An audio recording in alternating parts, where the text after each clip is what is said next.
अगर आपने वफादार लाली का पहला भाग नहीं देखा तो पहले उसे जरूर देखिए। पहले भाग में वीरू का दोस्त मनोज लाली को बिना बताए अपने घर ले जाता है, जिससे वीरू परेशान हो जाता है। अब आगे की कहानी।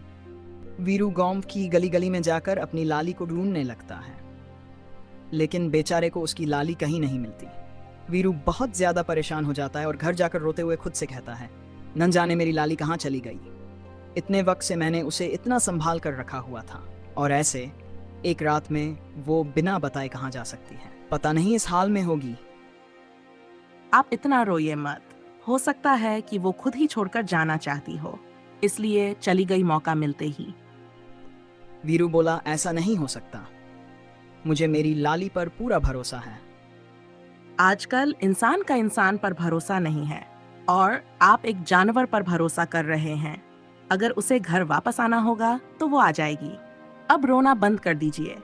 अपने पति को ऐसे तकलीफ में देखकर मीना को बुरा लग जाए, उसे मनोज द्वारा दिए हुए पैसों का ध्यान आता है, तो वो सब कुछ भूल जाती है।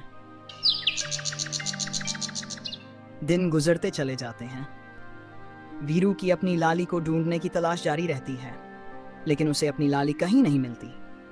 दूसरी तरफ मनोज चुपके से अपनी चालें चलता है। अब करूंगा मैं असली काम। अब वीरू की लाली से ही मैं वीरू को बर्बाद करूंगा। बहुत मसीहा बनता है ना गांव वालों का। अब पता चलेगा उसे कि ज्यादा मसीहा बनने का क्या नतीजा होता है। लाली सोचती है, मैं कभी अपने मालिक का बुरा नहीं करूंगी। भले ही मेरी मालकिन मुझे पसंद नहीं करती थी, लेकिन फिर भी मैं वीरू के लिए हमेशा वफादार रहूंगी। मनोज मुझसे कुछ भी करवा ले, पर मैं वीरू को नुकसान नहीं पहुंचाऊंगी। अपनी लाली के चले जाने से वीरू काफी ज्यादा परेशान हो जाता है। ऐसे ही एक दिन मीना वीरू से बोलती है, सुनिए, अब हम घर पर कोई नई लाली या भैंस ले आते हैं ना, उसका दूध निकाल कर बेच दिया करेंगे हम। नहीं, मैं अपने घर में अब कोई लाली भैंस नहीं लाऊंगा। मुझे बस मेरी लाली से प्यार था। अब उसके अलावा इस घर में उसकी जगह कोई नहीं लेगा। वीरू और मीना ये बात कर ही रहे होते हैं कि तभी गांव का जमींदार आता है और वीरू से कहता है, अरे वीरू, हमें तुम्हारी मदद की जरूरत है। जी साहब, कहिए नन, कैसी मदद चाहिए आपको मुझसे? देखो वीरू, हमारे बहुत सारे खेत हैं जो यूं ही खाली पड़े हैं। मैं चाहता हूं कि तुम उन खेतों की रखवाली करो, वहां खेती करो, और खेती से जो भी फायदा होगा उसका आधा हिस्सा हम तुम्हें दे देंगे। मीना बोली, अरे, सोच क्या रहे हैं? हाँ, कर दीजिए ना, इससे अच्छा मौका थोड़े न मिलेगा। वीरू बोला, जी ठीक है साहब, मैं आपके खेतों में काम करने के लिए तैयार हूँ। तो फिर कल से अपनी लाली को लेकर आ जाना। खेतों में मिट्टी जुताई का काम तो तुम उसी के साथ करोगे ना? दरअसल मेरी लाली अब मेरे पास नहीं है। अरे, तुम्हारी लाली कहाँ चली गई? बेच दिया क्या तुमने उसे? नहीं नहीं, बेचा नहीं है, पर वो कहीं खो गई है। जब तक लाली नहीं मिल जाती तब तक मैं हाथों से ही खेत की जुताई कर दूंगा। आप चिंता मत कीजिए। ठीक है, जैसा तुम्हें सही लगे। बीच बीच में हम खेतों में तुम्हारा काम देखने भी आते रहेंगे। इतना कहकर जमींदार वहां से चला जाता है। अगले ही दिन वीरू जमींदार के खेतों में काम करना शुरू कर देता है, क्योंकि जमींदार के बहुत सारे खेत थे और वीरू खेती करने में बहुत अच्छा था। तो जाहिर सी बात थी कि खेती से वीरू को बहुत बड़ा फायदा होने वाला था। वीरू दिन रात एक करके खेतों पर मेहनत कर रहा था। क्या बात है वीरू, जमींदार के खेत खरीद लिए क्या तूने?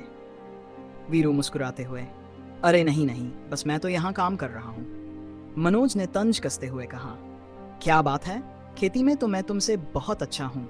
गांव के और भी लोग बढ़िया हैं, फिर भी जमींदार ने तुझे ही क्यों कहा यहाँ खेती करने को? वीरू बोला, ये तो जमींदार जी की मर्जी है, वो किससे काम लें किससे नहीं, उनकी इच्छा। मनोज आंखें तरेरते हुए, सब जानता हूं मैं, इस खेती से होने वाला फायदा तुझे बहुत तरक्की देगा, लेकिन मैं तुझे ये सब लेने नहीं दूंगा। अब वीरू को जमींदार के खेतों में काम करते देख मनोज के मन में और जलन भर गई। वो मन ही मन बड़बड़ाया, नहीं नहीं, अब मैं और बर्दाश्त नहीं कर सकता। जल्दी ही वीरू का कुछ न कुछ तो करना ही होगा। इस फसल को मैं बर्बाद कर दूंगा और फिर जमींदार उसे काम से निकाल देंगे। सारा काम मुझे मिलेगा और फिर मैं इससे कई गुना फायदा उठाऊंगा। फिर मेरे पास बस पैसा ही पैसा होगा। मनोज की ये सारी बातें लाली सुन रही थी। लाली अपने मन में बोली, कितना दुष्ट है ये मनोज। पहले तो मुझे वीरू के घर से उठा लाया और अब वीरू को बर्बाद करने की साजिश कर रहा है। भगवान, काश मैं कुछ कर पाती। दिन गुजरते गए। वीरू दिन रात जमींदार के खेतों में मेहनत करता। आखिरकार उसकी मेहनत रंग लाई। खेत लहलहाने लगे, फसल पककर तैयार हो गई। कटाई का वक्त आ गया। जमींदार फसल देखकर बहुत खुश हुआ।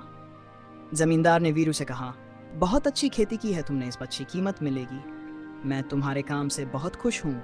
अब बाकी खेतों का काम भी तुम ही संभालो।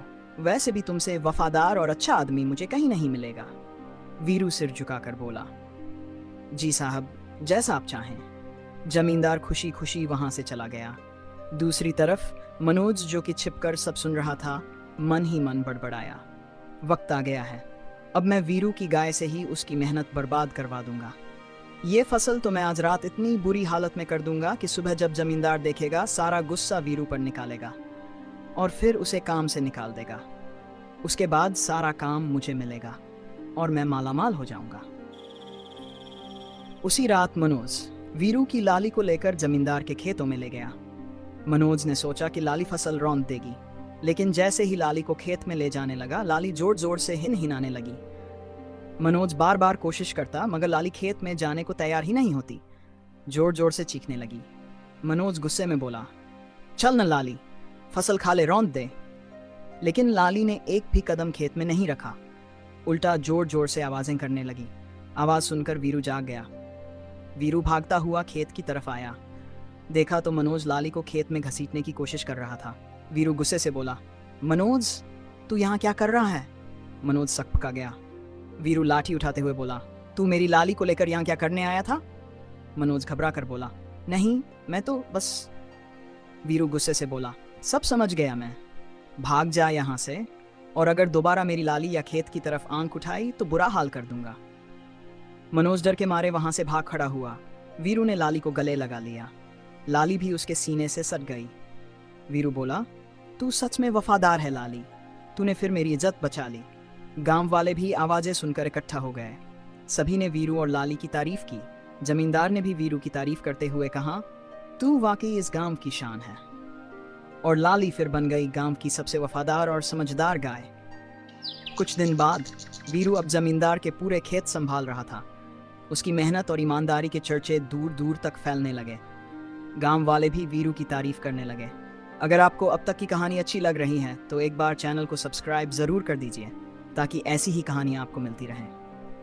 जमींदार ने एक दिन वीरू को बुलाया और कहा, तूने मेरे खेतों को सोना बना दिया है। मैं चाहता हूँ कि अब तू मेरा पार्टनर बन जा। आधा मुनाफा तेरा और आधा मेरा। वीरू हैरान रह गया। साहब, मैं तो बस आपका नौकर हूँ। जमींदार हंसते हुए बोला, नौकर नहीं, अब तू मेरा भाई है। तेरी ईमानदारी की मैं कद्र करता हूँ। वीरू की आंखों में खुशी के आंसू आ गए। उधर मनोज, जिसने वीरू को गिराने की लाख कोशिश की थी, अब गांव में किसी को मुंह दिखाने लायक नहीं बचा। गांव के बुजुर्ग ने मनोज को बुलाया और कहा, मनोज, तेरी बुरी नीयत और जलन ने तुझे बर्बाद कर दिया। वीरू की मेहनत और लाली की वफादारी ने आज उसे वहां पहुंचा दिया जहां तू कभी सपने में भी नहीं सोच सकता था। मनोज शर्मिंदा होकर बोला, माफ कर दो, मुझसे बहुत बड़ी गलती हो गई। वीरू ने मुस्कुराते हुए कहा, चल मनोज, अब तू भी सुधर जा। गांव में मिलजुल कर रहना ही असली कमाई है। गांव वाले बोले, लाली वाकई भाग्यशाली और वफादार है। अगर ऐसी और दिल छू लेने वाली कहानियां सुनना चाहते हैं तो चैनल को अभी सब्सक्राइब कीजिए, बेल आइकन दबाइए और अगली कहानी में फिर मिलेंगे।